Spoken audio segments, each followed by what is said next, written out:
So I'm also very excited about today's panel because this is the topic of many challenges that we face in our daily work building digital twins in Schlumberger. We've got some great panelists and they have got a variety of experiences and backgrounds, so I'm really fascinated to hear what they have to say. So I'll introduce the panelists first and then we'll go into the questions. I've got a variety of questions to ask, and I will also be keeping an eye on the chat, as Adam said. And so we'll take questions from the audience once we've gone through the previously discussed questions around contextualization and how digital twins work in different domains, and the experiences of our panelists. So today we've got David Faichnie, who has worked with TechnipFMC for the past 14 years. He started in R&D in subsea control systems and instrumentation, and then moved to the surface business in 2014. Today he manages the portfolio of digital controls and automation solutions for surface technologies in TechnipFMC. So welcome, David. We also have Dr.Edmary Altamiranda, who's the control systems lead in R&D in AkerBP. She has held positions in the oil and gas business since 1994 within process control engineering and automation engineering, including experiences on applied AI to process modeling, virtual instruments, and intelligent control systems. So fascinated to hear what she has to say as well on our topic. Also, we have Steffan Sorenes, who has been in Equinor since 2011 and has had several roles within the OT/IT integration landscape. Steffan is the leading advisor for industrial IT in Equinor since April 2019, and his focus area is on the vertical integration between industrial assets and digital ecosystems and platforms. And he is setting a vision and direction for Industry 4.0 in Equinor and in the energy industry. And finally, we have Antoine Gronier, who is the Senior Marketing Manager at 3i Inc., and he is the lead of the Korean division of the Digital Twin team, which is the team at 3i responsible for developing Beamo, which is a digital twin solution for mission-critical facilities and remote sites. So, before we dive into the topic of breaking down the data and communication silos, I just want to hear from our panelists first on their own definition of a digital twin. Throughout yesterday, we saw a variety of different definitions, and so I want to hear from our panelists today of what their definitions are. So if I can pass to David to give his definition to start with. Sure, thanks Miriam. Certainly within the surface technologies in TechnipFMC, we have quite a, let's say, a basic definition of a digital twin. We're basically developing operational twins that provide a conduit to the equipment operating in the field and provide an avenue to add value, enhance operations, insights, and improve business outcomes. We kind of develop small scale product level twins. I mean, we're a product company at heart, so we develop twins that define how our products work in the field, and we scale them across the entire field so that we can try and have some kind of real business impact. Our twins basically gather and store the operating conditions, how the asset is operating in the field, and we make that data available to our organization and our end users organization. And it really allows us to use then that historical data to train models to run on the live data that basically lets us improve the equipment performance. Bringing in the data in order to be able to make decisions in real time. And Steffan, can you build on that, please? Yes, so in Equinor, we don't try to reinvent our own definition of a digital twin. I believe in order to break down the silos in the industry as a whole, we should have a common view and a common definition of what it is. So in Equinor, we are using a definition developed by the Platform Industry 4.0 in Germany and the Industrial IoT Consortium in the US, and it's very simple. A digital twin is a digital representation sufficient to meet requirements of a set of use cases. So it's really simple, but it implies some important things. One, it's use case driven. And second, the definition doesn't say anything about simulation or 3D. So a digital twin is more than 3D and it's more than simulation. And the key elements of a digital twin is data, its models, and its interfaces. Simple as that. That's our definition. Very interesting, thank you. And for you, Edmary, what's your definition? First, I would like to refer actually to the origin of the digital twin concept, which was introduced by Michael Greaves back in 2002. He introduced a concept in the context of product lifecycle management, where he defined as a virtual replica of an actual manufactured product from the microatomic level to the macrometrical level, where the real and the virtual are connected via data and communication links throughout the entire life cycle. I have been working in an extension of that concept, preserving all the basic principles that he has defined at product level and extended to asset level for enabling asset lifecycle management. Then the taxonomies Michael Greaves have defined in terms of prototype, instance, aggregates, and digital twin environment remains at product level. And the idea is that suppliers could embrace that concept and do product lifecycle management on their own. And we as operator could aggregate products into systems into system of systems, like field on facilities, and these can also be aggregated into assets and assets into businesses in a holistic manner. So it's basically extended a concept that is very well recognized since he was the creator, and product and systems are very relevant for our industry. So it's more like a distributed twin that is connected through a digital thread. And of course, it's important interoperability to actually enable this. Very relevant for our discussion today in breaking down silos, because if you're building up that system of systems, you need to be able to communicate between those silos, right? And Antoine, over to you. What's your definition, please? So allow me to add to Steffan's definition, which I believe is great. So we believe that digital twins are virtual replicas of existing spaces that are captured at a specific fidelity and frequency. So in the end, it's up to the end user to define the degree of fidelity of frequency in his own requirements. And at Beamo, we create what we call visual twins, basically high fidelity photographic replicas of indoor and outdoor spaces slapped onto a virtual 3D environment. And they are a bit of a combination between a surveillance twin, a twin of what was, and a control twin, a twin of what is. Fascinating. I would love to hear more about that in the following questions. So now we go to your experiences in how you see digital twins working between different domains.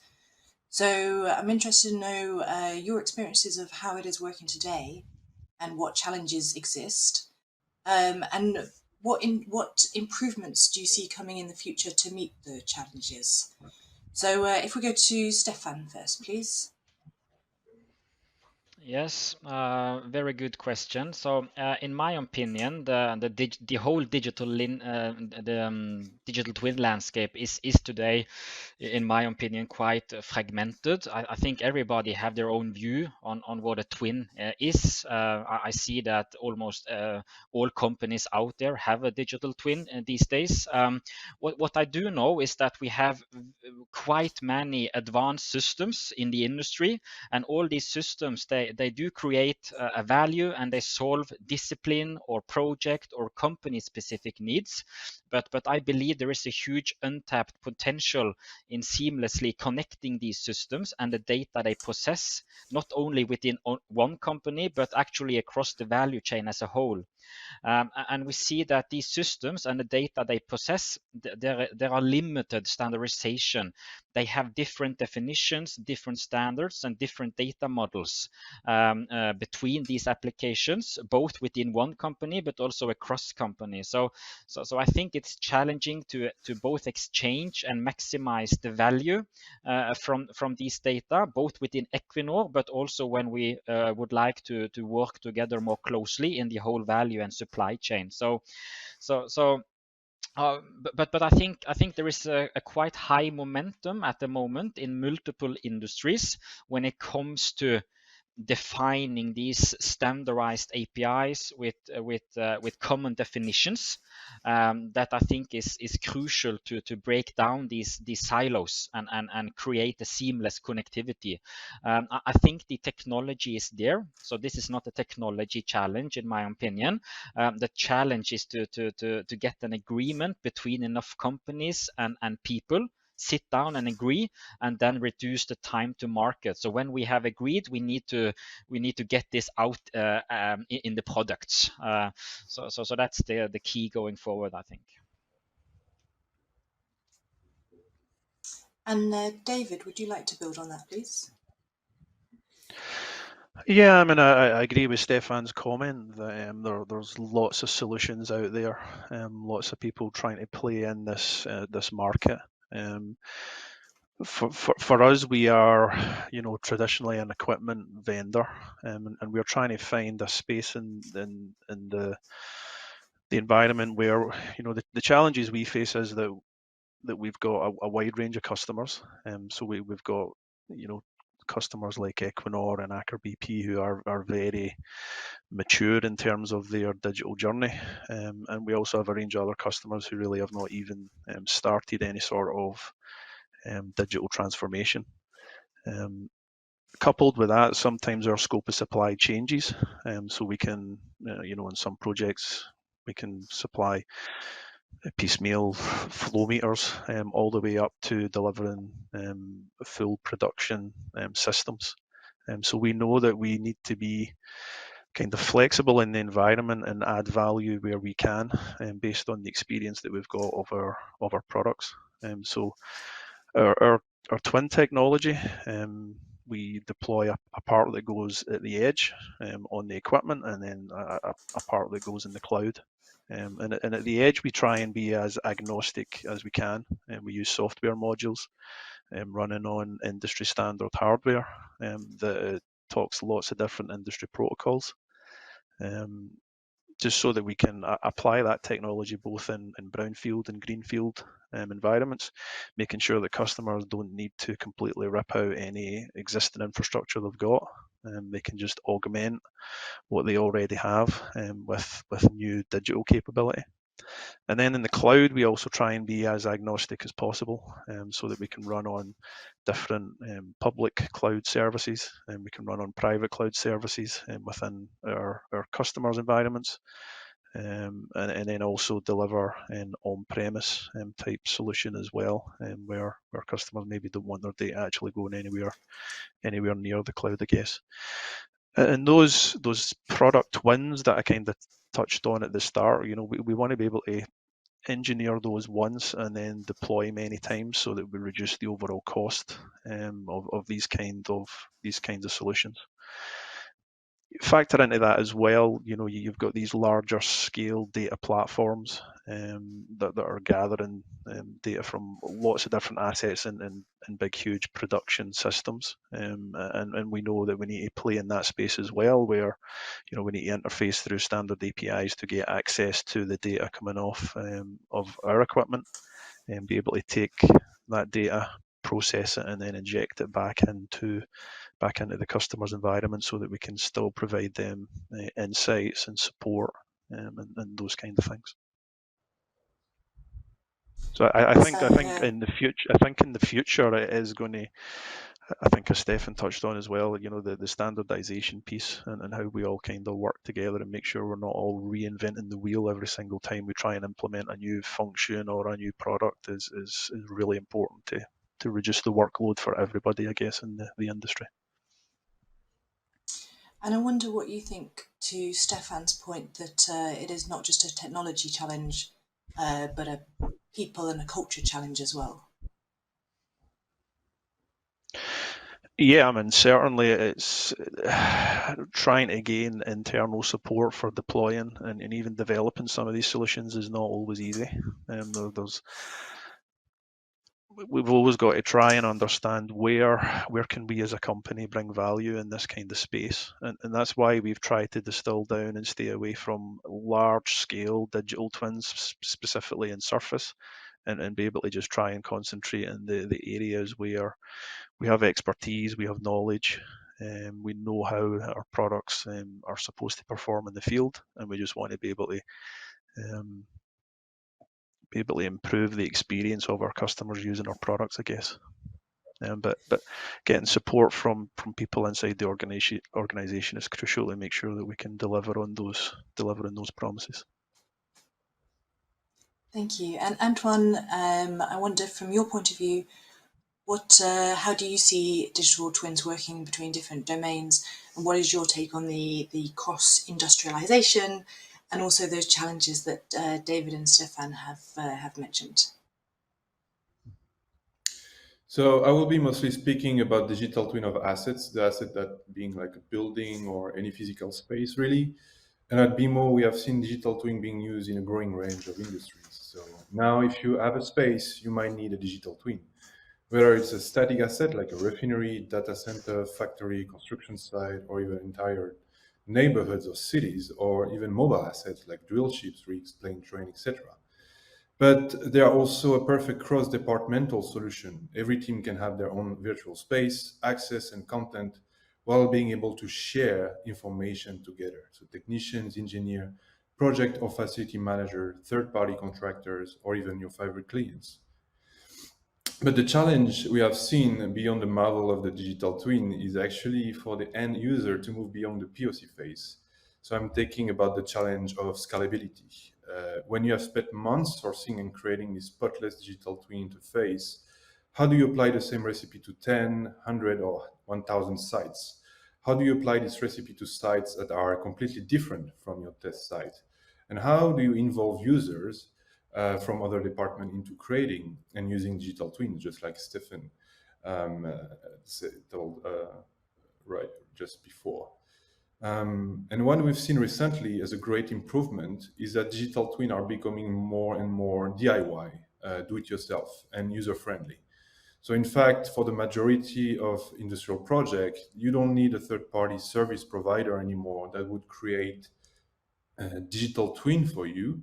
You don't need to wait months before seeing your first results. Digital twins are not anymore the realm of expert.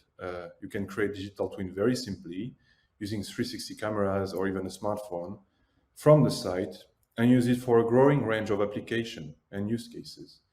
And now in a few hours, you can get this virtual representation of the site that can serve as a repository for contextualizing information, tribal knowledge, data, and as a means of collaboration and to break down silos. Thank you very much. Adding another challenge into the mix there, indeed. So, Edmary, how is your experience facing these challenges, and do you have experience in how these challenges can be overcome, or do you have challenges to add into the mix as well? Yeah, I totally agree with everything has been said so far. Yes, there is no much on technology. Every supplier or every player in industry has good solutions that can address specific needs, as Steffan mentioned. But there are not technical strategies to bridge all these models together in a structured manner, in a system fashion. And I think it's not only an issue of data exchange. Data exchange is, of course, very important, and this needs to be standardized. Reference models, vocabularies, reference data libraries, everybody should have the same reference to be able to communicate, and data exchange formats need to be standardized. Standard APIs, this is definitely something that needs to be done. But I think there are other challenges that doesn't solve the silo engineering we have today. I think oil and gas is not very mature on systems engineering compared with other industries, and there is a lot to learn from that. And this can have an intermediate layer in between the technical and business domains and the data and transport layers, contributing into breaking silos. Also, another challenge is oil and gas has been traditionally a very document-centric industry. So most of legacy fields, they are designed, and there's a lot of life cycle information that comes in form of documents. So then if you want to build a digital twin of a field that is existing, you have to either rebuild models based on documents, or even just contextualize documents into some digital representation, and it's very difficult to extract data from documents to connect to any analytics, so without any manual intervention. So this is a challenge. And this is something industry need to change, need to move from documents, not only from documents to data, because we shouldn't just focus in digitalized documents, but from documents to models that are data rich in a way that you can query models. If we federate these twins, we can query data from the models or information from these models instead of trying to digitalize documents that are only a view of the model they come from. So, and yes, I think this is some of the points I wanted to add to everything else. Thank you very much. We've got a question from the audience that I want to bring in at this stage because it's relevant to the current discussion. So the question is, how does the panel believe interoperability across sectors will be achieved? And just to mix things up, if I can return to you, Edmary, to answer that one, please. Across sectors, I think if we actually, for example, when it comes to, there are standards, for example, OSLC, OSDU, that are being used by other industries, where we could also, if we want, for example, to embrace an application or a specific solution that we could use in oil and gas. And of course, we should be able also to communicate not only in our industry, but also widely worldwide industry level. And there are initiatives cross industry on standardization, like OSLC, for example, that is one of the data exchange based on semantic that is being adopted by industry. But we need also to consider this. It's the same, for example, back to systems engineering and to what other industries are doing. There are already frameworks, modeling languages that are industry agnostic, that can be actually embraced, and only we need to, of course, develop ontologies and vocabularies and reference models that can be ingested by these tools, available tools, and use the frameworks to actually develop further that. And then we could be able to actually interoperate among sectors and even embrace solutions that are used in other sectors into our industry without so much effort and rebuild. I think we need to look at, there are standards for that, and they are industry agnostic that can be used. And I think we need to look at that and learn from other industries that are, I think, more digitalized than us in this space. Thank you. And Antoine, I wonder if you can build on what Edmary has said. because I wonder if you have that experience with other industries that you can bring into how to work across sectors within the oil and gas industry. Yes, so I believe that we should have some kind of plug and play and agnostic fundamental solution to make it easy to create any digital twin as a basis. And through API integration, we have to find a common language to make this work together. So standardization is fine, but we have to speak the same language. And I believe this language is spatial. So it's a bit philosophical right now. Uh, because the context rely on geolocalization, so location data. So usually we make these different applications work together by making the spatial referentials match together. So if you have a 2D plane versus a 3D space, there is always some data, location data that we can use to make those match. So I believe that using a spatial referential to integrate different applications together, because I believe that everything related to any physical asset is spatial, it will be easier for those applications to find a common ground to talk to each other. Thank you very much. So that's using location as a particular reference. David, Yes, I guess with your equipment and the digital twins that your company is building, you probably use something else as a reference. So can you talk a little bit about how you guys can use your digital twins to work across sectors?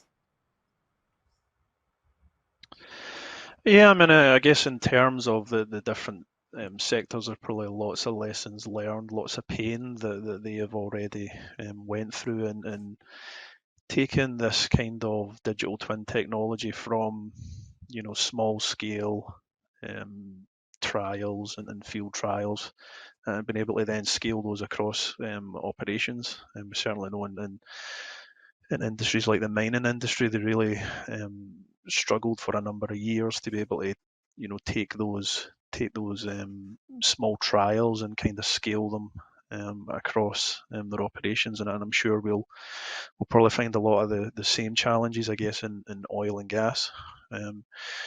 I guess from our perspective, we are trying to, or very trying to understand the pain points, I guess, and the low-hanging fruit and the things that we can influence the most with the technology that we have.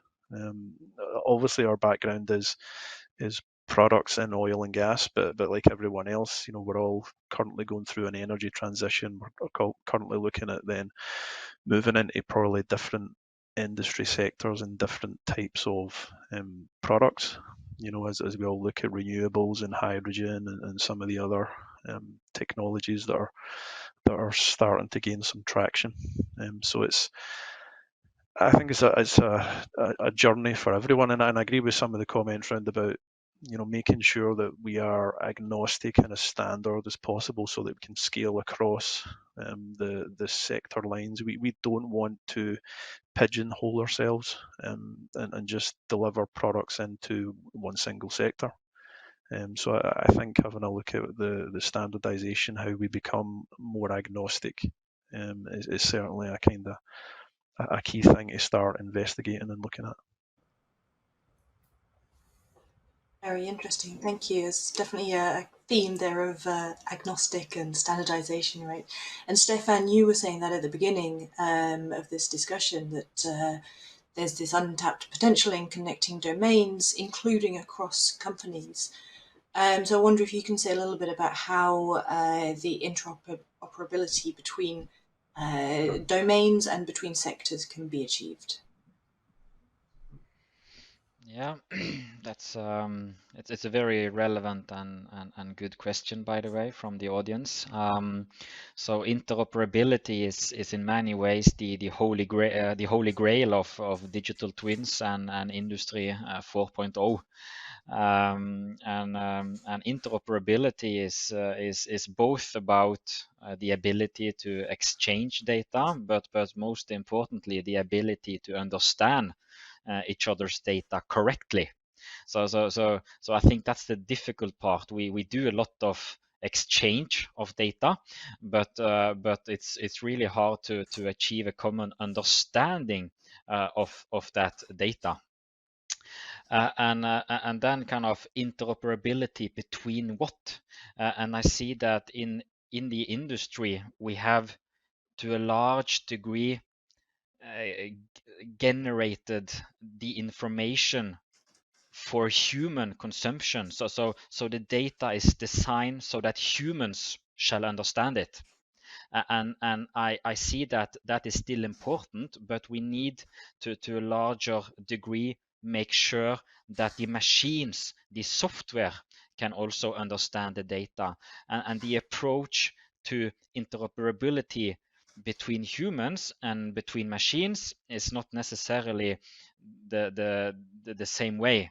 So I think that's important going forward, that we need to think about interoperability between software, between machines, and then we can't send PDF documents around here and there. So that's one thing that we need to move from a document-driven world to a more data-driven world to achieve this interoperability. And also, as the other panelists have already mentioned in a good way, it's about establishing this common language, agreeing on these common standards. It's a lot of them, these standards, so it's not straightforward to kind of sit down and agree. But that's the way going forward. To take for instance a location attribute. I'm quite sure that everybody in this room have a different definition of what location means. So shall we work towards getting a common definition of location, or shall we ensure that when we say location, we provide the definition of what we mean by that, and make sure that definition is machine interpretable? So I'm reflecting a little bit upon that. I think it's hard to kind of get a common language on a common definition of everything, but as the next step, I think it's important that we at least don't push data without any definition at all. Then it really becomes hard to achieve interoperability. So yeah, some reflections from me at least. Interesting, very interesting indeed. So as you talk about the documents to data transition that Edmary had referred to earlier, I just want to break in with a question from the audience. So just quickly, have you seen equipment suppliers change the way they have delivered their equipment manuals to be digital first? Now, this was actually asked in the audience to Edmary specifically, but Steffan, since you brought up the topic as well, I want to ask your take on that question as well. So have you seen equipment suppliers change the way they've delivered equipment manuals to be digital first? I think, I mean, it's a journey for everybody. And by working together with our partners, we can try to make that journey together. Yeah? And still, I think it's not like they are changing. For example, something we are starting to change is when it comes to requirements, for example, that is the first things you can digitalize. Some can start just to set the requirements in requirement management tools, but this is not enough, in my opinion. Requirements also need to be modeled. They have a structure and they have a hierarchy, and they need to be connected to objects. And they need to, parameters in requirements need to be extracted. So, but of course, it's a good start, at least to start to writing requirements in a database and not in a document. And this is part of it's a good start, but I think we cannot just do it there, because if the requirement still is in a text form, you need some manual intervention to actually extract the information in the requirement and connect it to objects. Regarding other type of documents, I think also we as operators, we need to also change our LCI requirements. If we ask for documents, we get documents. So the supplier is not going to give us anything else if we don't change our requirements. Yeah? So that's back to my point on that we need to change this document-centric approach. Do we really want that we get a document digitalized, or shall we just get a service model as a service, and then we just query the data and the information we need? So it's about also changing what we are requesting of lifecycle information and how we are going to operate with that lifecycle information, either handed over to us or as a service. So it's of course there's different business models, but whatever business model we adopt, we should consider digital and no document. Document should be a report from the model rather than a source of data or information to work with. Thank you, very interesting. And David, I wonder from your background in the hardware and equipment side, what's your take on whether equipment suppliers have changed the way that they deliver documents? I think it is slowly changing and slowly migrating. I mean, we had lots of people who were very comfortable and spent lots of times, pulling together MRB documentation and large scale document deliveries. Even tender documents as well. I remember many times sitting in the office and you could hear in the background the printer was going for almost half a day, and people were asking what's going on, and it was there was a tender documentation pack getting printed off, and you had to print off 3 copies and send physical documents in order to participate in tenders. So I think everyone is now starting to migrate a lot of the exchange information that happens. So documentation going from us to an end user, but also internally as well within our 4 walls in our manufacturing operation. There used to be a lot of paper reports, chart recorders, test reports that were very manual, written up and then scanned and attached as PDF documents, and I think now the industry is starting to leverage a lot of the digital tools to be able to make sure that is all connected, so that the systems themselves generate the test reports automatically. That then gets loaded up into SAP and some of these higher level systems, so that then those digital documents can now be delivered to the equipment suppliers, or the end users, I should say. Sorry. Wow, there's certainly a lot to unpack there. And there's a lot of interesting comments as well in the chat related to this document to data discussion. I want to move back to the the core topic of this panel about breaking down silos. So I'd like to ask the panel how contextualization enables breaking down of the silos. So David, if I can return to you for that question, please. Yeah, sure. I mean, I guess contextualization of data is really important to us. It's a vehicle to be able to break down the silos at the end of the day. If you can make your systems clear and intuitive. We're all now used to digital tools. We're all used to picking up our phones and downloading an app, and within 5 minutes we're able to use the app. We're able to order your dinner, phone a taxi, those types of things. We have to make sure that these systems are clear and intuitive. In the olden days, I guess, or not so much in the olden days, but we would, in order to access data on our equipment, we'd have to go into a SCADA or a DCS system manually and download that data, which can be clunky. You end up with Excel sheets that are uncontrolled. They're sitting in people's emails, and you spend a lot of time then having an engineer looking for information rather than actually interpreting what the information is telling him and letting him make a decision and act on it. Because each kind of department that gets involved is looking for something different from the twin, right? So a twin that we have running on an asset out in the field, the guy who designed the equipment is probably interested in whether or not that asset is operating correctly, and if it's not, trying to understand why it's not operating correctly. The end user might just be interested in how many barrels per day is the process delivering to the overall system.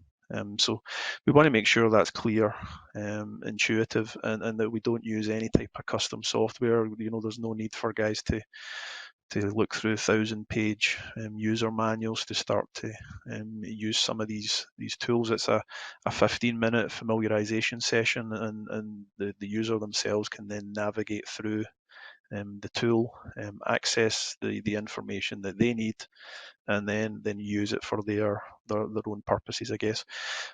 Build on top of that then, operating with ML and AI models running in the background, so that we kind of term them internally digital assistants. So it's a way to augment and help engineers make the correct decisions at the right time with the right data set. I think that's important. And also using ML and AI and some of these other techniques to be able to start to deliver custom dashboards for people. So, we've got assets out in the field that are pulling in 20,000 data points every 3 seconds. So you can't have an engineer log into that asset and try and decipher what's going on with all that data. You'll be very quickly overwhelmed. So you've got to use the tools available, I guess, to try and synthesize all these multiple data streams that are coming in, and try and build kind of easy to understand single KPIs or virtual sensors. And again, as I say, make sure that you're supporting the user of the system, making sure that they get access to the right data rather than have them, spending half their working day trying to find the right data in the first place. So I think that's important. Absolutely. We've seen in the work that I do that dashboards are absolutely critical to navigate all of the data coming back from the digital twin, right? And Antoine, from your experience, you talked about location being a particular context earlier. I wonder what other contextualizations you use in your digital twins. So, to answer your question, digital twins are made to break down silos. They bring this type of transparency to the whole user base, like your teams on the ground and in HQ, to the top management, but also, as we have seen, to external contractor working with you and to the final client as well. So transparency will often be your main argument to prevent digital twin adoption. But they are also bring a certain form of truth. Digital twin have a probative value that can be used to put user in front of their responsibilities, which is why many users can see digital twin as a threat. So, and transparency and truth are made through contextualization. So, location and contextualization, I believe, go in pair, because I feel like we are. I like to think that we are like spatial animals. We are not very good at aligning our imagination with others if we have never been to a place. Therefore, digital twin can bridge the gap between offsite and onsite. And this is because data is accessible at all time and because it is consistent across all user situations. So consistency is the key here to contextualization as well. So for example, the rig end, which is maybe 100 miles offshore, is reading the same information as the engineer on shore, and that is key. So we always say that if a picture is worth 1,000 words, a digital twin is worth 1,000 pictures. They bring just the right spatial context. And second of all, how can you understand information without the context? The relation between different components that are not mapped in your site documentation. Because yes, we use digital twins to contextualize information, documentation, even tribal knowledge, or even real-time data from IoT sensors, and in the regard of their physical location. So documentation and location must go in pair if you want to have contextualization. But it is important to understand that the digital twin itself is also here to cement everything together and to visually fill the gap of information that could be lacking, or that is not yet documented. Thank you very much. And Steffan, I wonder what your take on it is, please. Yeah, so contextualization to enabling breaking down the silos. Silos are for grain, not humans, as they say. So breaking down the silos is for me it's really about connection, communication, and collaboration between various assets. It can be machines, it can be software, but it can also be human assets. And I don't believe that can ever happen without interoperability, as we just talked about. And again, interoperability cannot happen without contextualization and industry standardization. So contextualization in itself really empower, I think, people and machines to do more. When you get this foundation in place, we can really look into new types of collaborations, change the way we work, new business models, etc. So this is not about using digital tools, but work the same way as we have always done. This really empowers us to do more. And without this context, then it is just data. And without the common understanding that we talked about earlier, it's really hard to break down these silos. So contextualization and industry standardization, they truly enable connection, communication, and collaboration between silos, to put it like that. Thank you. And Edmary, I wonder what your take is on the criticality for contextualization, please. Yes. Agreeing, everything has been said, especially what Steffan mentioned now. Contextualization alone will not enable, because for have a good context, the context has to be built based on a reference model and a standard vocabulary, and you don't get the data to be contextualized if it's not liberated from the silos using standard data exchange formats, API, etc. So they need to go together. The contextualization alone is difficult to enable without the standardization.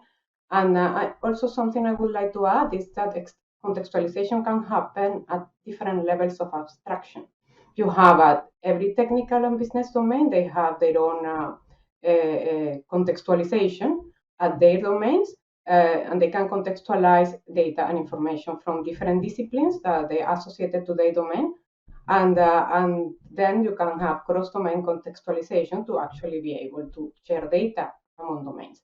So that means that we need to, when we build these reference models, we need to involve, that shouldn't be only an IT effort, should involve the relevant technical and business domains to ensure that all these references and these vocabularies are agreed across. So it's easier to contextualize data across domain to be able to actually create value on this. Thank you. And on the next topic, I would like to ask the panel if they have seen strategies to break down silos between digital twins, specifically in the context of improving operations and enhancing production. So, Antoine, if I can ask you to take this question first, please.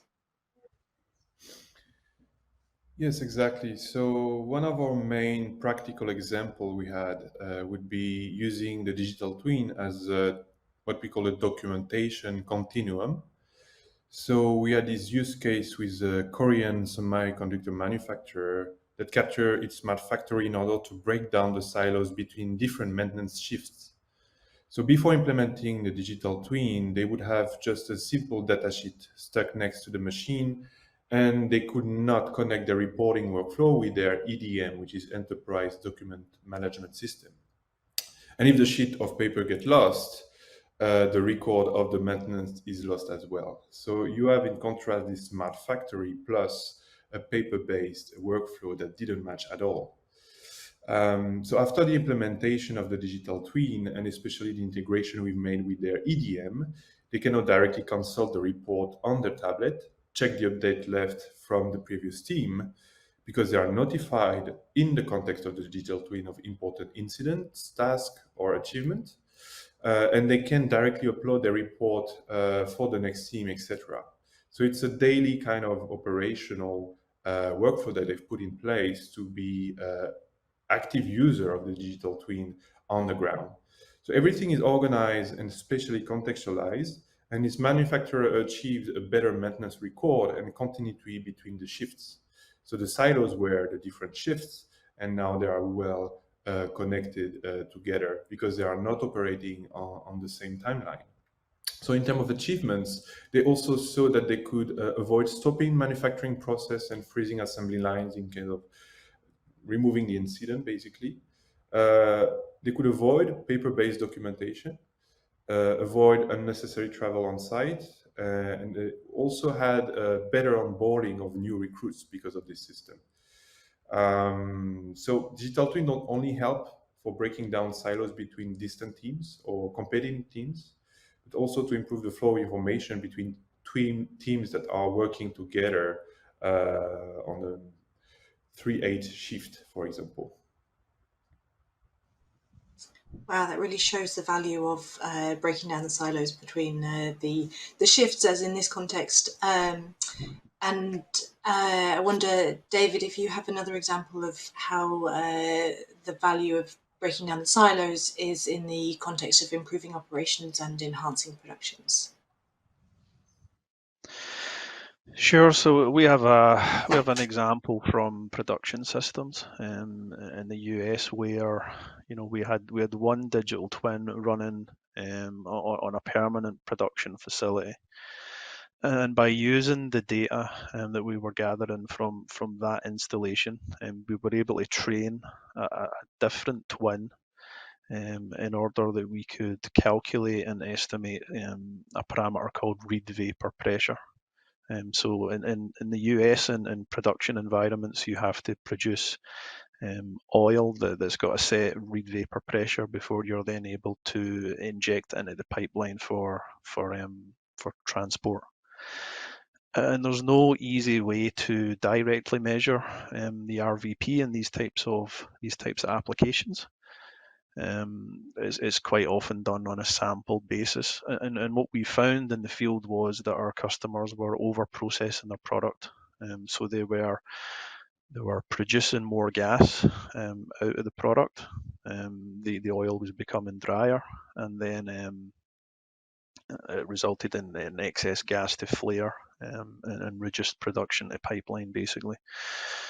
So by augmenting a brownfield installation with a few wireless sensors and this AI model that we extracted from a separate digital twin, we were able to run the model, calculate reed vapor pressure, and allow the customer to then basically export more product to the pipeline and reduce the amount of flaring that they were performing in that single site.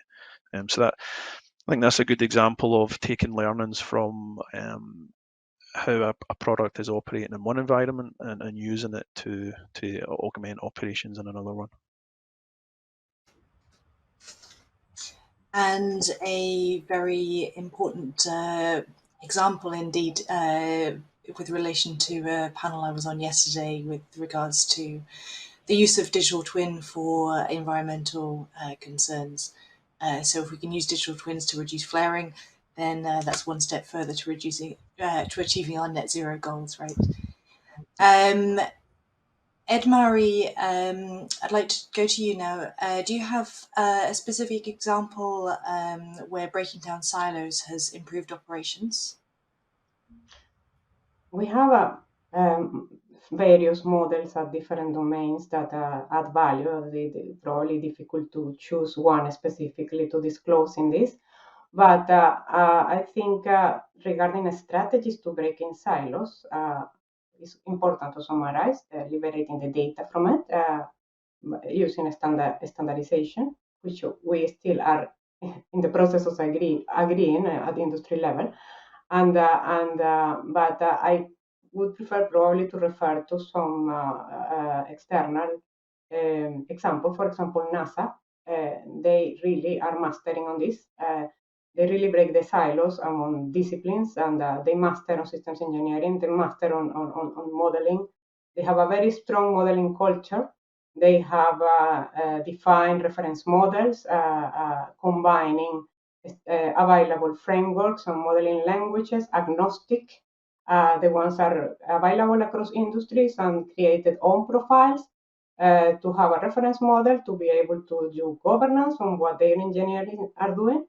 And I mean, a good example of how they have improved, I mean, they can control rovers in another planet from here, and they can monitor. And so I think we have a lot to learn, and it's just fascinating what NASA is doing. But for me, it's the best example to refer to. There's certainly a lot of commonalities, right, between NASA and the oil and gas industry. We're trying to explore the subsurface or even the subsea bed, which is very difficult to communicate with the equipment in those locations. So very interesting to bring those two challenges together. Steffan, would you like to add any examples on breaking down silos to improve production or improve operations?